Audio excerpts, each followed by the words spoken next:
చర్చలోకి తిరిగి స్వాగతం. డాక్టర్ విజయభాస్కర్ గారు, ఏ లక్షణాలని మనం గమనించాలి? ఏం కనబడుతుంది అంటే, పడిసం పడితే మనకు స్వైన్ ఫ్లూ వచ్చిందనుకోవాలా, కాస్త జ్వరం వస్తే స్వైన్ ఫ్లూ వచ్చిందనుకోవాలా, దగ్గు వస్తే స్వైన్ ఫ్లూ వచ్చిందనుకోవాలా, ఏం వస్తే అంటే ఏం కనపడితే ఏం గోచరిస్తే ఇది స్వైన్ ఫ్లూ అని అనుమానించాలి మనం? ఈ ఫ్లూ లక్షణాలు ఏంటంటే మరీ ముఖ్యంగా అంటే మామూలు ఫ్లూ లాగానే ఉంటుంది. అంటే చాలా హై ఫీవర్ రావడం అనేది జరుగుతుంది అనమాట. ఈ ఫీవర్తో పాటు విపరీతమైన తలనొప్పి, వాంతులు, విరోచనాలు ఇవి ముఖ్యమైన లక్షణాలు అంటారు. దీంతో పాటు దగ్గు, జ్వరం ఖచ్చితంగా ఉంది. జ్వరం లేకుండా మాత్రం రాదు. సో మామూలు ఫ్లూ లక్షణాలు లాగానే ఉంటాయి. బట్ కాకపోతే ఈ లక్షణాలు కొద్దిగా తీవ్ర స్థాయిలో ఉంటాయి అనమాట. అంటే మామూలు ఫ్లూ అంటే జలుబు, పడిసెము, జ్వరము, ఒళ్ళు నొప్పులు, లేదంటే మరీ ముఖ్యమైనది ఏమంటే వాంతులు, విరోచనాలు. అందువల్ల ఏమవుతుందంటే ఈ వాంతులు విరోచనాలు ఉండేప్పటికీ ఒకప్పుడు పిల్లలైతేనే పెద్దలైతేనే సరిగ్గా తినలేకపోతారు. కాబట్టి దానివల్ల చాలా కాన్సిక్వెన్సెస్ వస్తాయి.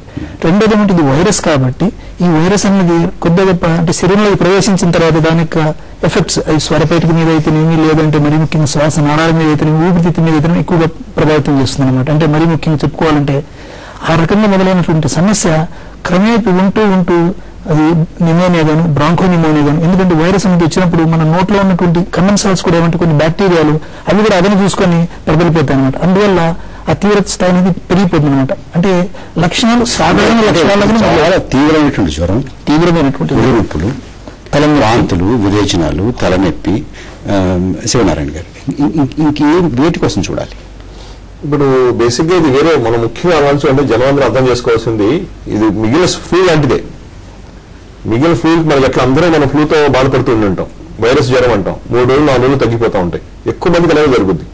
సో ఇందులో కూడా ఎక్స్ట్రాగా మీరు స్వైన్ ఫ్లూ అని చెప్పడానికంటే లేదు, కానీ ఇప్పుడు ఒక ఎపిడమిక్ వచ్చింది, గ్లోబల్ గా ప్రపంచాన్ని మొత్తాన్ని కబలిస్తున్నానికి వచ్చింది. కాబట్టి మనం ఏ రకమైన ఫ్లూ లక్షణాలు డాక్టర్ చెప్పిన విధానంగా జ్వరం కానీ, ఒళ్ళు నొప్పులు చాలా ప్రామినెంట్ గా ఉంటాయి, దగ్గు, ముక్కు నుంచి నీరు గారడం ఇలాంటివి. అలాంటి వచ్చిన వాళ్ళందరినీ కూడా మనం తప్పనిసరిగా స్క్రీన్ చేసేసేయాలి. మీరు వాళ్ళందరిలో నుంచి కూడా సెక్రేషన్స్ తీసుకోవాలి, నేషనల్ సెక్రేషన్, ముక్కు నుంచి వచ్చినవి, గొంతు నుంచి వచ్చినవి, అవి తీసుకుని వైరస్ ఐసోలేట్ చేయడమో లేదా వైరస్ డిటెక్ట్ చేయాలి. బట్ అది చాలా ప్రాక్టికల్ గా డిఫికల్ట్. అది ఎంత ప్రాక్టికల్? దేశం మొత్తం మీద ఇది పరీక్ష చేసేటటువంటి కేంద్రాలు కేవలం 18 ఉన్నాయని అంటున్నారు.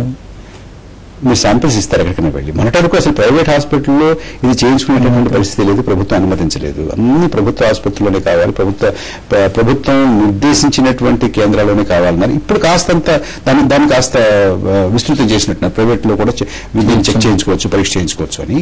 అంటే ముందే గనక ప్రభుత్వం అన్ని చోట్ల చేయించుకోవచ్చు అని కాస్త విస్తృతం చేసి ఉంటే ఇంత ఎక్కువగా ప్రబలి ఉండేది కాదా శంకర్ గారు? అంటే మెయిన్ డయాగ్నోసిస్ అయితే ఉంటుంది. దీనికి వైరాలజీ ల్యాబొరేటరీ కొంచెం అడ్వాన్స్డ్ ల్యాబొరేటరీ కావాలి. ఫైనల్ డయాగ్నోసిస్ ఇప్పుడు ఏవైతే జరుగుతున్నాయో, ఇప్పుడు మీరు చెప్పిన 18 కాకుండా 18 నుంచి జరిగినా కూడా మళ్ళీ శాంపిల్స్ ఫైనల్ గా ఢిల్లీకి పంపాలి, మళ్ళీ పుణెకి పంపాలి ఫర్దర్ కన్ఫర్మేషన్ గురించి. ఇక్కడ గవర్నమెంట్ పరంగా ఇంకో మాట కూడా చెప్తున్నారు, మీరు ఏది మాత్రం కాస్త అనుమానం ఉన్నా కూడా ఇది తుది నిర్ధారణ జరిగే లోపుగానే దాని చికిత్స మాత్రం చేసేసేయండి, టామిఫ్లూ ఇచ్చేసేయండి అంటారు. అది ఆ విషయంలో కొంచెం డిస్కషన్ చేయాల్సిన అవసరం ఉంది. ఇక్కడ కామన్ మ్యాన్, ఆర్డినరీ సాధారణ వ్యక్తి ఉంది, ఆయనకు సాధారణంగా ఫ్లూ లాగా సింటమ్స్ వచ్చినాయి అనుకోండి. ఇప్పుడు అందరికి ఏంటంటే స్వైన్ ఫ్లూ ఉంది మొత్తం మన భారతదేశంలో ఉందని చెప్పి ఒక ఉంటుందని, ఆయన ఏం చేయాలి? నాకు ఫీవర్ వచ్చింది, జలుబు వచ్చింది, తర్వాత శ్వాస ఆడడం, ఇక్కడ తీసుకోవాల్సిన జాగ్రత్త ఏంటంటే జ్వరం తగ్గడం లేదు, శ్వాసకు సంబంధించిన కొంచెం ఆయాసం అవుతుంది, శ్వాస తీసుకోవడం కష్టమవుతుందంటే ఇప్పుడు మెయిన్ గా స్వైన్ ఫ్లూ అని ప్రాణాంతకం కాకుండా చూసుకోవాల్సిన అవసరం, జాగ్రత్తలు తీసుకోవాల్సిన అవసరం ఉంది. మెయిన్ కాన్సన్ట్రేషన్ ఈ ఫ్లూ వల్ల కాకుండా ఏ ఎఫెక్ట్ అయిన వాళ్ళు మరణం కాకుండా, వాళ్ళు మరణించకుండా చూసుకోవాల్సిన జాగ్రత్త ఒకటి వాళ్ళని రక్షించుకోవడం, ఇది మరీ విషమించకుండా చూసుకోవడం.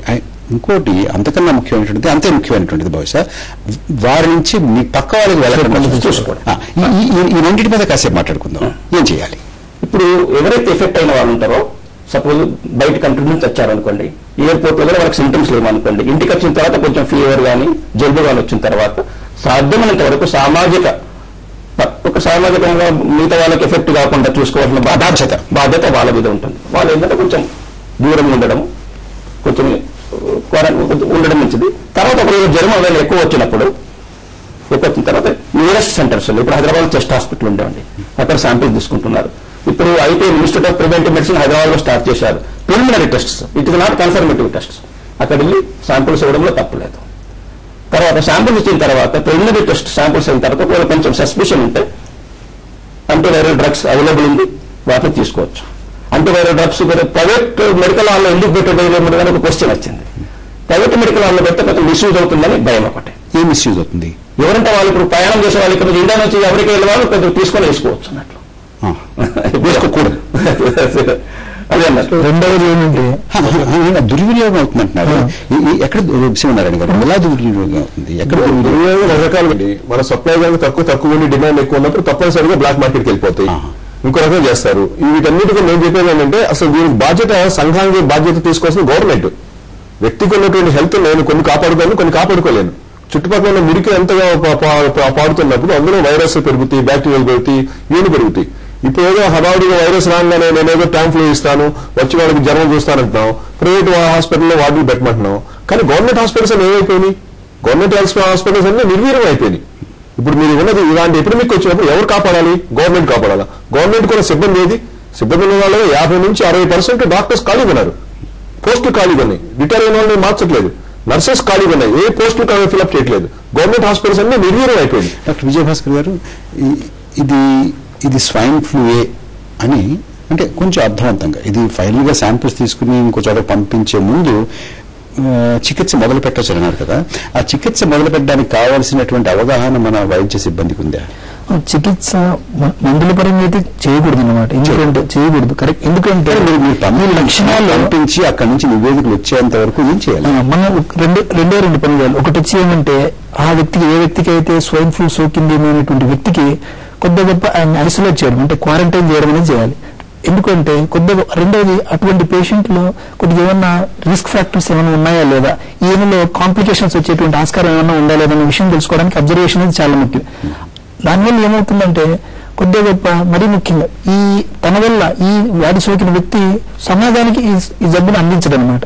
ఆ రకంగా ఈ రకమైనటువంటి అబ్జర్వేషన్, ఎందుకంటే రిపోర్ట్స్ రావడానికి వితిన్ 2 days టైం పడుతుంది అంతే, అంతకంటే ఎక్కువ టైం పడుతుంది అనమాట. అంటే ఇప్పుడు NICDకి వెళ్ళినా లేదంటే నేషనల్ ఇన్స్టిట్యూట్ ఆఫ్ వైరాలజీకి వెళ్ళినా 2 days లో మనకి రిపోర్ట్ వస్తుంది. యూజువల్ ఏమంటే ముందు వేసుకోవడం అనేది చాలా పొరపాటు. ఎందుకంటే ఇప్పుడు ఫ్లూ సీజన్ లో ప్రతి ఒక్కరికి జలుబు, దగ్గు, జ్వరం ఉండనే ఉంటాయి. సో ప్రతి ఫ్లూని స్వైన్ ఫ్లూ అనుకోవడం కూడా పొరపాటు అనమాట. అందుకని ఒక రకంగా చెప్పాలంటే మనకు ఓవర్ రియాక్ట్ అవుతున్నాం.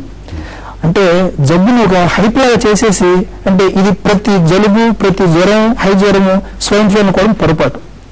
కాకపోతే ఇక్కడ స్వైన్ ఫ్లూ లక్షణాలు కూడా మామూలు ఫ్లూ లాగా ఉంటాయి, అనుకోకపోవడం కూడా పొరపాటు. కాకపోతే నేను ఏకీభవించండి. ఎందుకంటే ఇప్పుడు ఇచ్చిన లేటెస్ట్ టెక్స్ట్ బుక్ హ్యారిసన్ లో కూడా రాత్రి చదివింది కూడా, వాళ్ళు ఎవరైనా సరే స్వైన్ ఫ్లూ వస్తే విత్ ఇన్ 48 hours కనుక మనకు 4 డ్రగ్స్ ఉన్నాయి. ఎమాంటిడిన్ క్లియర్ గా దొరుకుతుంది మనందరికీ. పార్కిన్సన్ వాడేది ఎమాంట్రిల్ అనేది, డిమాంటిడిన్ ఉంది, తర్వాత ఓల్మిసార్టన్ ఉంది, తర్వాత జాన్వీర్ ఉన్నాయి. వాళ్ళు చెప్పింది ఏంటంటే ఏదైనా సరే విత్ ఇన్ 48 hours కనుక డ్రగ్ కనుక మనం స్టార్ట్ చేయగలిగితే వైరస్ అప్లికేషన్ ఉండదు, అది ఇంటెన్సిటీ తగ్గిపోతుంది. ఇంతకుముందు 5 days బాధపడేవాడు 1.5 day రికవర్ అయిపోతారు. తర్వాత ఈ ఎక్స్టెన్స్ ఆఫ్ డ్యామేజ్ ఉండదు. తర్వాత కొన్ని గ్రూప్స్ ఆఫ్ పీపుల్ ఉంటారు. ఇప్పుడు మన ఇంట్లో ఒకరికి వచ్చింది, మన మిగిలిన వచ్చే వరకు మనం ఏం చేయక్కర్లా, చట్టంగా మిగిలిన స్ప్రెడ్ అవుతుంది. ఇప్పుడు ఇదివరకులో కాకుండా మనం చాలా సమూహాలుగా బతుకుతాం.